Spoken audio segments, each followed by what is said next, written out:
Meus irmãos, a paz do Senhor Jesus, amém? Com muita alegria, mais uma noite. Estamos unidos em oração. Temos o privilégio de partilharmos a porção da palavra de Deus.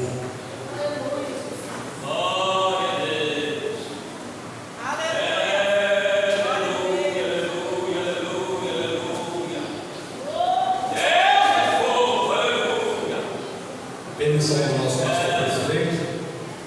Gostaria de dar as palavras aos irmãos. Essa semana eu vou estar regressando para cá. Aleluia! Vamos subir nos finais de semana. Mas quinta-feira eu vou estar aqui, terça-feira no final, quarta-feira eu vou estar nos operários. Vou estar operando. Aleluia! Eita glória! Operando nessa hora.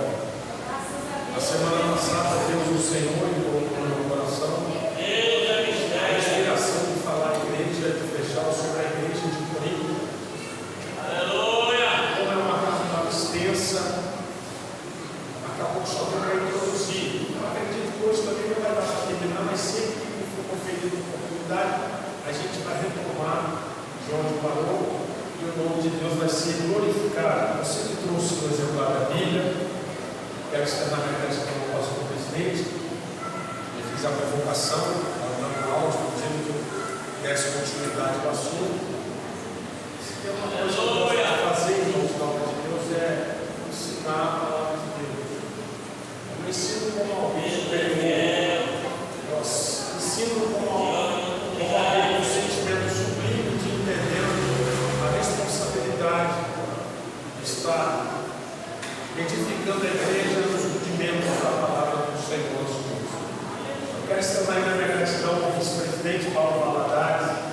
A semana passada eu havia ali mandado um áudio convidando e ele ficou uns 2 minutos no áudio com muita humildade, justificando a sua ausência. Aí hoje ele está aqui, recebeu por nós, é uma alegria indizível pelo conosco. Irmão, eu sou muito honrado, muito honrado pela aceitação do ministério, pela recepção do ministério. E me deixarei gastar pelo ministério, sem gasto, me deixarei gastar. Estarei sempre à disposição da minha liderança, sempre com boa vontade em servir a igreja, buscando em oração a inspiração para falar tudo da coração de Deus para o nosso coração. Livro de 1 Coríntios, capítulo 2. Semana passada iniciamos o capítulo 1. Capítulo 2 eu só vou ler em epígrafe, irmãos. A leitura que vamos tomar com base no capítulo 3. Capítulo 2 é o caráter da pregação de Paulo em Corinto. Capítulo 3, versículo 1. E eu, irmãos, não vos pude falar como a espirituais, mas como carnais, como a meninos em Cristo. Com leite vos criei, e não com manjar, porque ainda não podieis, nem tampouco ainda agora podeis suportar. Podemos assentar em nome de Jesus, por especial gentileza, mantenha sua Bíblia aberta. Mantenha sua Bíblia aberta, por favor. Senhor Deus, em nome de Jesus, me dê graça e também graça à tua igreja. Fale conosco, Senhor, aquilo que precisamos ouvir. Fale conosco, Pai. Reine, domine, governe sobre a tua igreja. Em nome de Jesus. Amém. Irmãos, fazendo um pequeno panorama da semana passada, foi dito aqui que o apóstolo Paulo, aproximadamente no ano 55 a 56 depois de Cristo, ele inicia o seu segundo empreendimento missionário. Ele, junto com alguns dos seus discípulos, alguns dos seus colegiados que andavam com ele cooperando, ele chega até a cidade de Corinto. A cidade de Corinto ficava na Grécia, era uma grande metrópole na Grécia, era uma potência comercial. A cidade de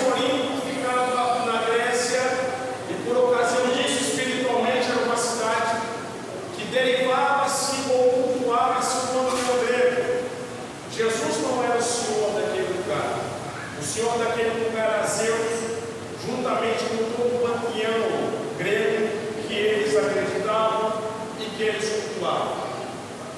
Politicamente, a região da Grécia, bem como Corinto, estava sendo subjugada pelo Império Romano. Romano havia estendido seu território em todo o mundo antigo nos dias de Jesus, e estabeleceu-se também o seu governo na Grécia. E a Bíblia Sagrada vai nos dizer que aquele Paulo, aquele homem que respirava ameaça de morte contra os discípulos do Senhor, aquele homem a quem um dia Deus olhou da eternidade e pensou: eu vou resgatar aquele homem, porque eu não posso ser infiel às Escrituras, eu não posso chegar aqui e dizer que Paulo perseguia a igreja sem antes justificar o motivo da perseguição. Paulo não era uma pessoa ímpia, uma pessoa devassa, uma pessoa que vivia segundo a sua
Eu preciso dizer algo aqui.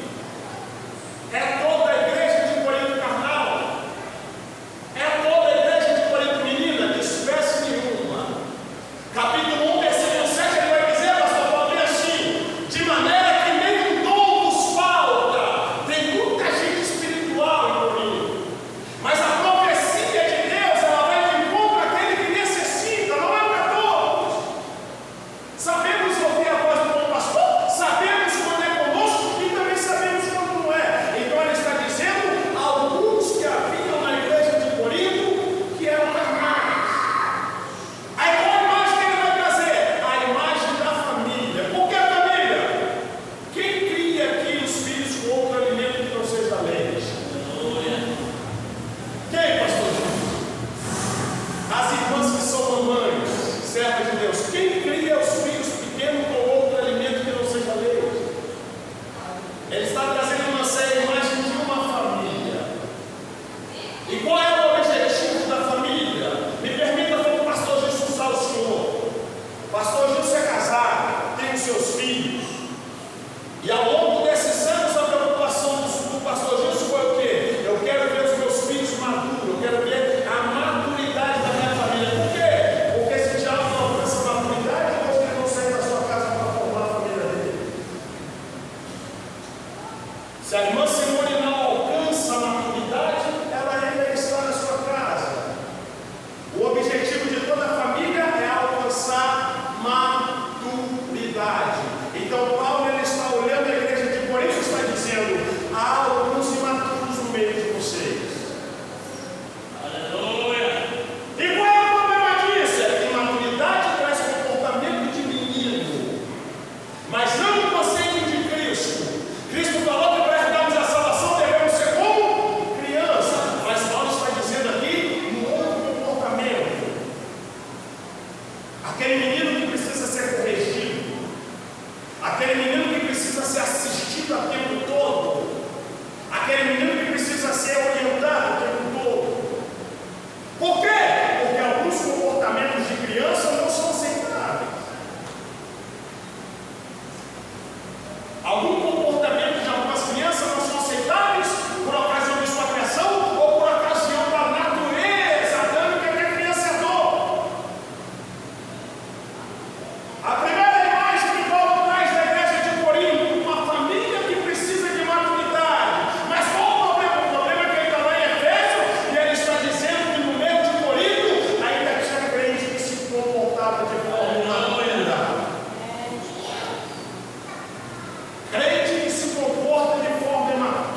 inveja, contenda, dissensões, não são porventura carnais e não andais segundo o homem. Imaturidade traz inveja,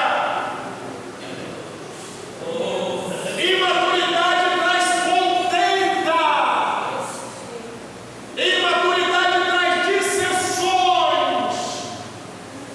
Aleluia. E por que acontecem essas coisas? Por causa da imaturidade. É proposto o crescimento, mas quer ficar doente.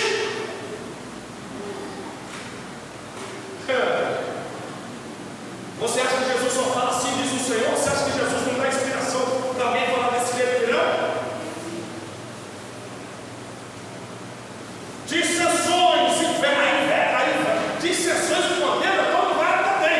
Agora, inveja é um sentimento demoníaco. Isso aqui não foi criado pelo homem. Olha lá no livro de Isaías, capítulo 14.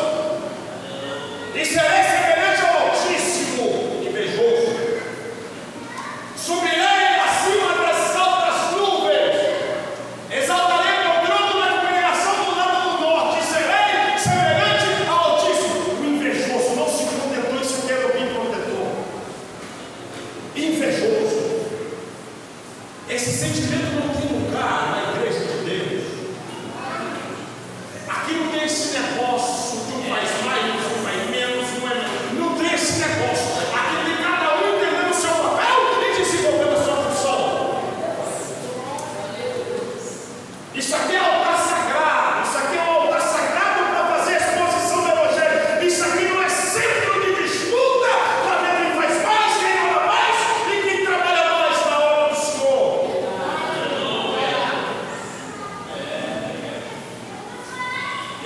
Em nome de Jesus, na igreja de criação, nós não tem lugar para inveja. Na igreja de Deus, não. Na igreja de Cristo, não tem lugar para inveja. Por quê? Por causa dela que entra contenda e dissensão na igreja. Aleluia. Por causa dela entra contenda e dissensão na igreja. Aí Paulo vai dizer no versículo 4: porque dizendo um, eu sou de Paulo, outro, eu sou de Apolo, porventura não sou carnais. Paulo identificou o problema aqui no versículo 3 ou 4. Ele identificou o problema e identificou a raiz do problema. Por ocasião da imaturidade, irmã Adriana, por ocasião da imaturidade de alguns de Coríntios, entrou no meio do povo inveja, dissensões e contenda. E por ocasião dessas coisas, o partidarismo entrou na igreja, ao ponto de alguém falar: Paulo é o melhor, eu sou dele. Não, Apolo tem uma palavra que é maravilhosa, eu sou de Apolo. Aos mais espirituais, não, eu sou de Cristo. Eu estou parado no sermão da montanha. Eu fui alcançado pela pregação dele, eu sou de Cristo. Olha o argumento paulino, senhores. Olha o argumento paulino. Que coisa linda a Bíblia, irmão. Olha o argumento paulino, versículo 5. Pois quem é Paulo? Olha a capacidade desse homem. Pois quem é Paulo? Quem é Paulo? Quem é Apolo? Se não ministro pelos quais crestes e conforme que o Senhor deu a cada um. Ele está dizendo que ele é simplesmente um instrumento, e Apolo é só um instrumento. Ele está se fazendo pequeno. Ele está entendendo a sua posição. Ele está dizendo: eu sou pequeno, eu sou alguém que Deus deu para servir vocês. Mas o maestro está por trás, o grande está por trás, o que opera está por trás dos bastidores, mas tem o controle de tudo e de tudo. Aleluia. Versículo 6, ele segue argumentando. Versículo 6 até o versículo 8.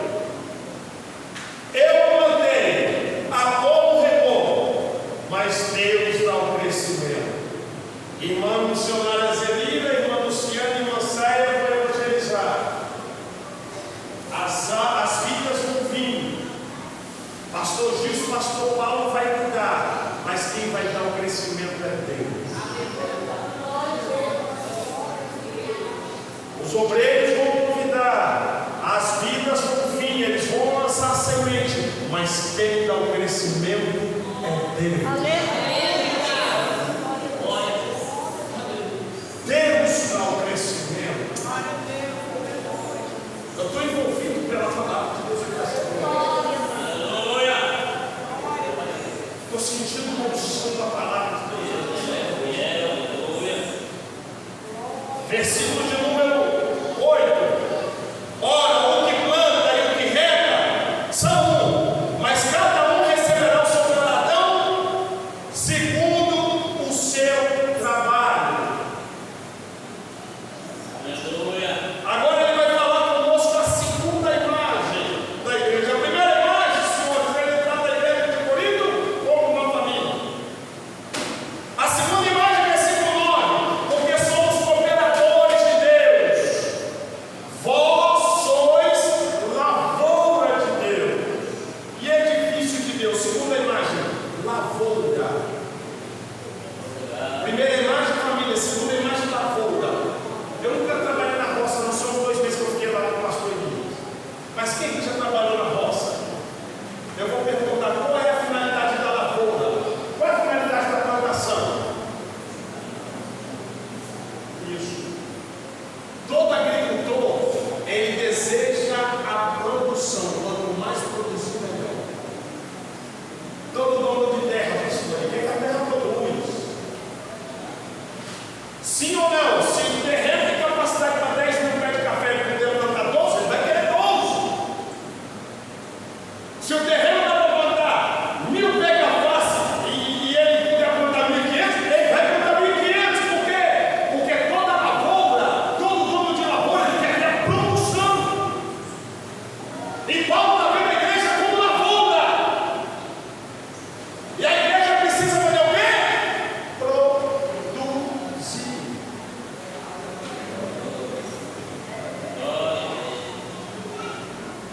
Lavoura que não produz não presta para o Senhor da terra.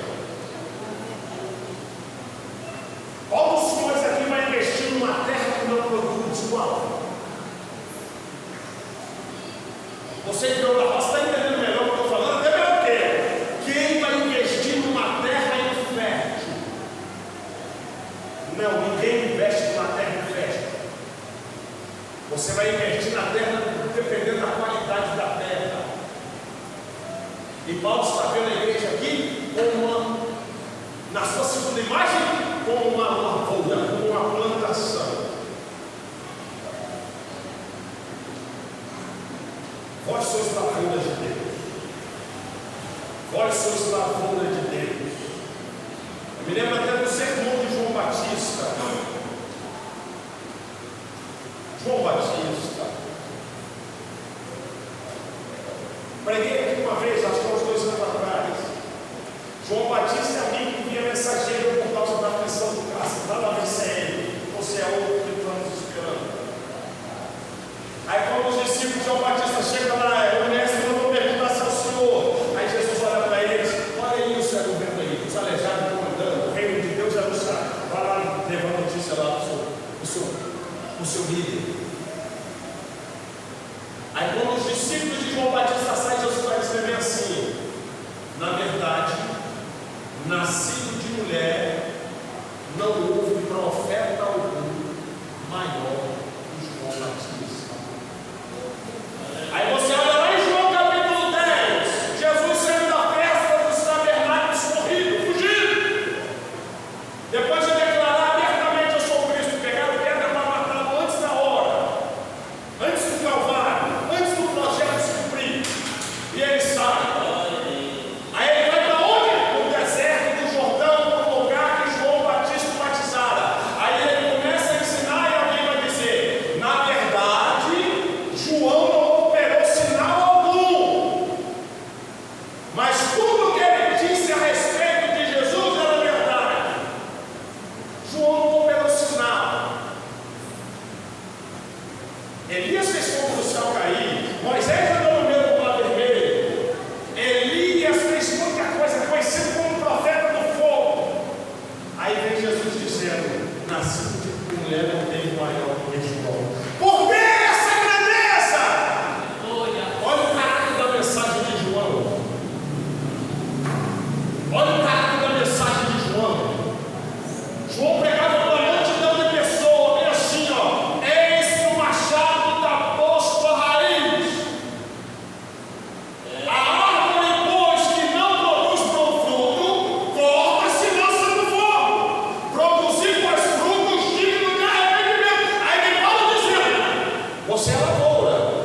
Você é lavoura, você é lavoura. Apresente o seu fruto, apresente o seu fruto, apresente o seu fruto diante do Senhor da lavoura.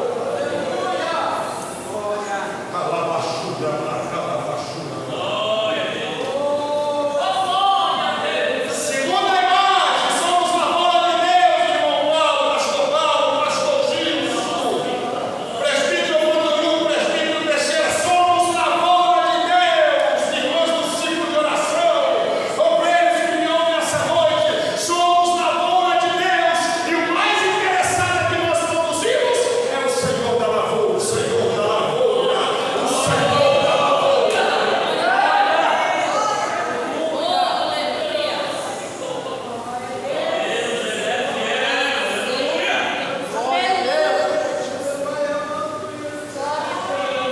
Terceira imagem que o apóstolo Paulo vai tratar, que a hora dispara muito rápido. Terceira imagem, irmãos, que o apóstolo Paulo vai tratar. Primeira imagem, a igreja é uma família que precisa de maturidade. Segunda imagem, a igreja é uma lavoura que precisa produzir para o seu Senhor. Terceira imagem, ele apresenta a igreja como um edifício. Porque vós sois lavoura de Deus e edifício, edifício de Deus. Ele apresenta a lavoura como edifício. E prestem atenção, como família, a igreja precisa de maturidade. Como lavoura, a igreja precisa de produção. E como edifício, assunto que o pastor Gil se entende muito, porque ele é pedreiro, já trabalhei com ele. Como edifício, o que se espera de uma obra?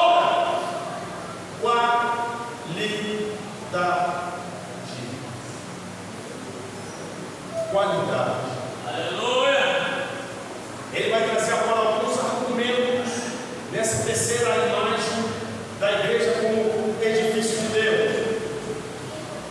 Segundo a graça de Deus que me foi dada, pus eu como sábio arquiteto, fundamento e outro edifica sobre ela. Mas vejam cada um como edifica sobre ele. Edifício, olha o fato dele. Versículo 11: porque ninguém pode pôr outro fundamento além do que está posto, o qual é Jesus Cristo. Paulo está dizendo que o fundamento da igreja é Jesus Cristo. Na igreja de fulano, de ciclano, o fundamento é a arca da aliança, o fundamento é marco de vitória, o fundamento é o tapete vermelho. Mas na igreja de Deus, o fundamento é Jesus Cristo. Bendito seja o nome do Senhor. Ele é o fundamento. Houve um período lá, houve um período entre a casa de Israel. O povo não queria ir para adorar, o povo não queria subir para o templo, o povo estava dando desculpa. Um dizia: eu estou construindo a minha casa, outro dizia: eu estou construindo a cidade, porque os salteadores estão passando aqui, outro dizia: minha esposa está grávida e ela está perto da luz. Aí o salmista recebe a inspiração de Deus, Salmo 127, e vai dizer bem assim: se o Senhor não edificar a casa, em vão trabalham os que edificam. Do mesmo modo que ele é o fundamento, ele é o edificador desse edifício. Não foi à toa que ele parou para dizer, ele vira, e vai dizer, Jesus Cristo vai dizer: quem os homens estão dizendo que eu sou por aí? Alguém está dizendo que você é Jeremias. Alguém está dizendo que você é Elias, Jesus. Aí ele recapitula a pergunta: e vocês? Para vocês, quem sou eu? Aí Pedro, tomado do Espírito de Deus, vai dizer: tu és ungido, tu és o Cristo, Filho do Deus vivo. O Deus homem ficou tão satisfeito com essa informação que vai dizer: e tu é Pedro, no grego Petros, pequeno fragmento de pedra, e sobre esta pedra edificarei. Observe que o termo que Cristo usa está no futuro: edificarei a minha igreja. Sabe por quê a igreja não foi arrebatada? Porque ela ainda está sendo edificada até o edificador colocar a última pedra viva. Ele é a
obra de palha.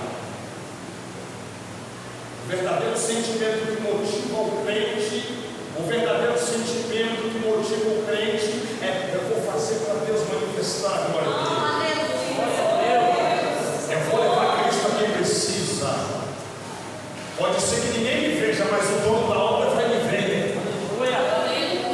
Pode ser que ninguém reconheça, mas o dono do edifício está vendo o meu serviço, está vendo o meu trabalho.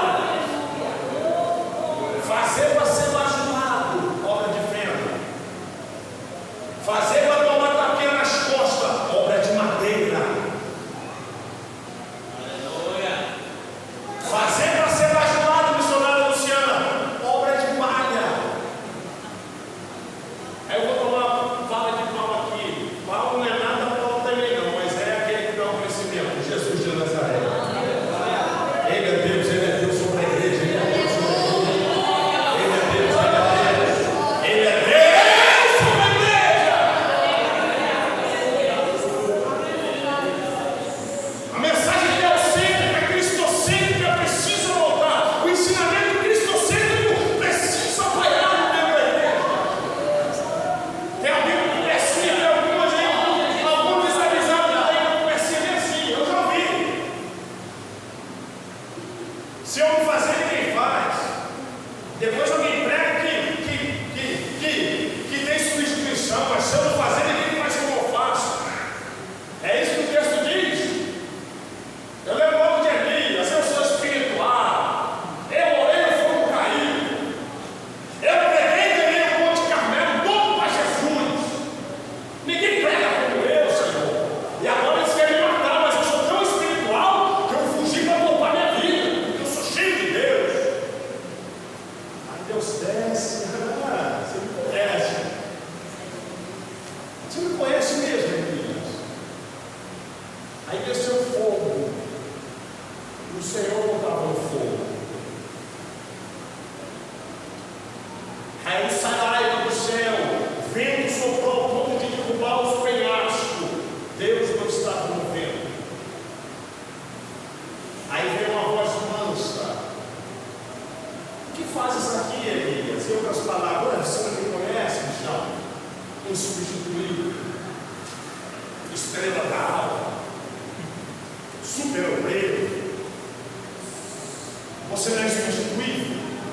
Eu uso você porque eu quero, porque eu tenho 7 mil para usar no seu lugar.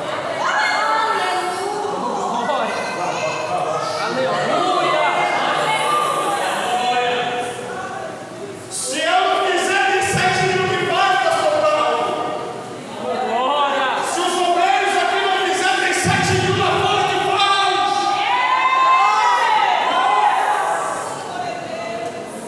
Aí Deus vai e fala: vai ungir o rei, vai lá, unge Azael, rei da Síria, unge fulano de tal, rei sobre Israel, e unge Eliseu. Eliseu, quem é Eliseu? Não importa, mas vai ungir ele no teu lugar. Elias operou 7 milagres, Eliseu operou 13. Aí quando um povo chegou no moço, bateu um defunto no moço. Antes de bater no moço, nem gostou, ele já levantou correndo, porque Deus operou o 14º milagre na vida de Eliseu. Para dizer: eu te uso porque eu quero, Elias, mas se tu não fazer, eu levanto alguém que faz melhor, faz melhor,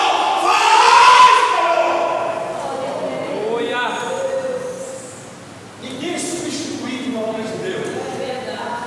Isso é conversa fiada que estão dizendo por aí. Isso é conversa de crente arrogante. Eu sou insubstituível, a estrela da manhã. Nós não somos nada, a gente rega, a gente planta, a gente rega, Tiago, mas se ele não deu os crescimentos, estamos perdidos. Somos dependentes dele. Estou caminhando para a conclusão. Aí o apóstolo vai dizer qual é a obra que Deus aprova. Versículo 14. Se a obra de alguém ficou nessa parte permanecer, esse receberá galardão. Se a obra de alguém queimar, sofrerá detrimento, mas o crão será salvo. Todavia, como pelo fogo, aquela obra que o Senhor queimar e permanecer, ele não vai ser só salvo, não tem galardão, senhores. Tribunal de Cristo. Imagina o senhor Gilson Soares.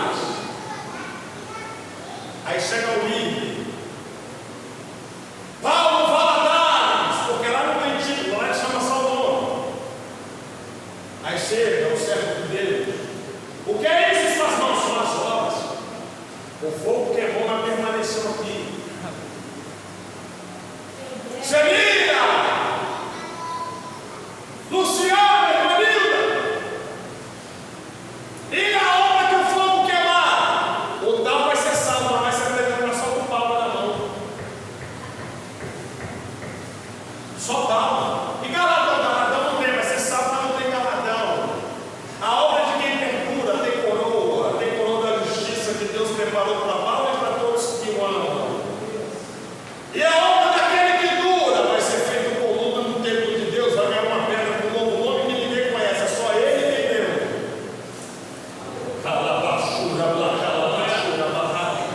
E qual é essa obra que permanece? Aquela presbiteria Teixeira, em que você faz com piedade, você faz com amor, você vai se embaralhar com Deus. Eu vou fazer porque eu te amo e preciso levar Cristo aos pecadores. Aleluia. Vou fazer porque eu te amo, Jesus. Eu vou fazer porque essas vidas precisam do Senhor. Eu não vou entregar folha para mostrar para ninguém, eu vou entregar porque eu creio que o Senhor tem poder de trocar esse folheto e o pecador ser salvo pela palavra que ele está. A obra, quando é feita assim, ela permanece. Já estou caminhando para o final. Estou devendo 4 minutos aos senhores. A argumentação final. Versículo 16 a prosseguir. Não sabeis vós, no antídoto, o remédio que Paulo apresenta à igreja de Corinto, que Cristo apresenta para mim e para você nessa noite. Não sabeis vós que sois templo de Deus e que o Espírito de Deus habita em vós? Não sabeis vós que sois templo de Deus e que o Espírito de Deus habita em vós? Se o Espírito habita em nós, não tem lugar para o Espírito mudando. Se o Espírito de Deus habita em nós, não tem lugar para a dissensão. Se o Espírito de Deus habita em nós, não tem lugar para a inveja. Se o Espírito de Deus habita em nós, não tem lugar para a imaturidade, coisa de menino. Coisa de menino quando estava lá fora, mas aqui é coisa de cabra macho, posturado, de quem entende e ouve a voz de Deus. Se o Espírito de Deus habita em nós, não vamos colocar impedimento na obra. Se o Espírito de Deus habita em nós, não vamos deixar Catan, Corá e Abirão se levantar no meio do povo. Se o Espírito de Deus habita em nós, espírito de Caim aqui não tem vez, mas tem vez para o Espírito de Deus, de Deus, de Deus, de Deus, de Deus. Espírito de Deus, receba a presença dele essa noite. Receba a presença de Deus. O Espírito da verdade, o Espírito da justiça. Receba o Espírito.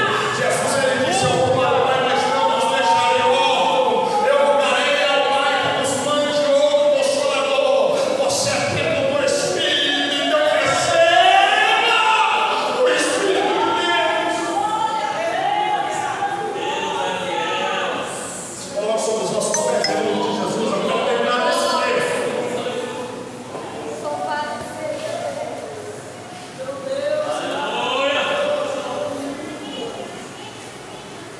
Não sabeis vós que sois templo do Espírito de Deus? Isso implica dizer que quem mora dentro de nós é o Espírito de Deus. Você já parou para olhar a profundidade desse texto? O seu corpo é casa do Espírito Santo. Eu vou dizer algo que Jesus estava me dizendo. Olha, eu sei que não é aleatório, é para alguém. Se o Espírito de Deus está em você, cuidado com o que você coloca os olhos. Se você é casa do Espírito, cuidado com o que você anda ouvindo. Se você é casa do Espírito, policie os seus desejos.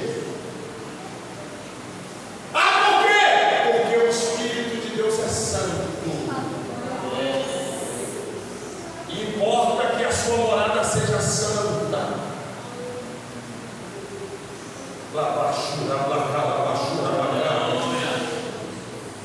Antigamente era só sacerdote que recebia, era só profeta que recebia, era só rei que recebia. E hoje você é templo, você é templo, você é templo. Deus habita em você, Deus habita em você, Deus habita em você. Que o nosso Deus nos ajude, que o nosso Deus nos ajude em nome de Jesus a ser uma família com maturidade. Que o nosso Deus nos ajude a ser uma lavoura com produção. Pastor Paulo Valadares.